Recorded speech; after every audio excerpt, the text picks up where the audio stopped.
तो भाई इनर्शिया यानी कि जड़त्व, मास यानी कि द्रव्यमान, इन दोनों में क्या रिलेशन है? तो भाई ये दोनों एक दूसरे के डायरेक्टली प्रोपोर्शनल है, यानी समानुपाती हैं। ठीक है, यानी कि मोर मास मोर इनर्शिया, जिस ऑब्जेक्ट का जितना ज्यादा मास होगा उसका उतना ज्यादा इनर्शिया होगा, यानी कि उसके स्टेट को बदलना उतना ज्यादा मुश्किल होगा, और जितना कम मास होगा उसके स्टेट को हम बहुत आसानी से बदल सकते हैं। जैसे लाइव एग्जांपल समझते हैं, ये मार्कर है, ठीक है, इसके स्टेट को मैं बहुत आराम से बदल दिया। ठीक है, अब इससे थोड़ा सा ज़्यादा मास का ऑब्जेक्ट लेता हूँ भाई, ये है क्रेसुला का पौधा।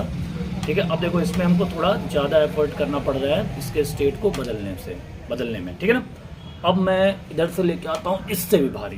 ठीक है ना, अब इसके स्टेट को बदलने में भाई मेहनत तो लगेगी, हो सकता है गिर भी जाए। ठीक है ना, तो भाई अगर मैं पूछूं इन तीनों में सबसे ज़्यादा इनर्शिया किसका है, तो ये जिसमें स्नेक प्लांट लगा था क्योंकि इसका मास सबसे ज़्यादा था, उसके बाद क्रेसुला, और सबसे कम इनर्शिया किसका हो जाएगा? इस मार्कर का। तो क्लियर हो गया, ये कभी मत भूलना, मोर मास मोर इनर्शिया। ठीक है, तो इनर्शिया को ऑब्जेक्ट के मास से ही मेजर किया जा सकता है। ठीक है ना, यानी जड़त्व किससे मापा जा सकता है? द्रव्यमान से। ठीक है, ऑब्जेक्ट के द्रव्यमान से। Okay, thank you.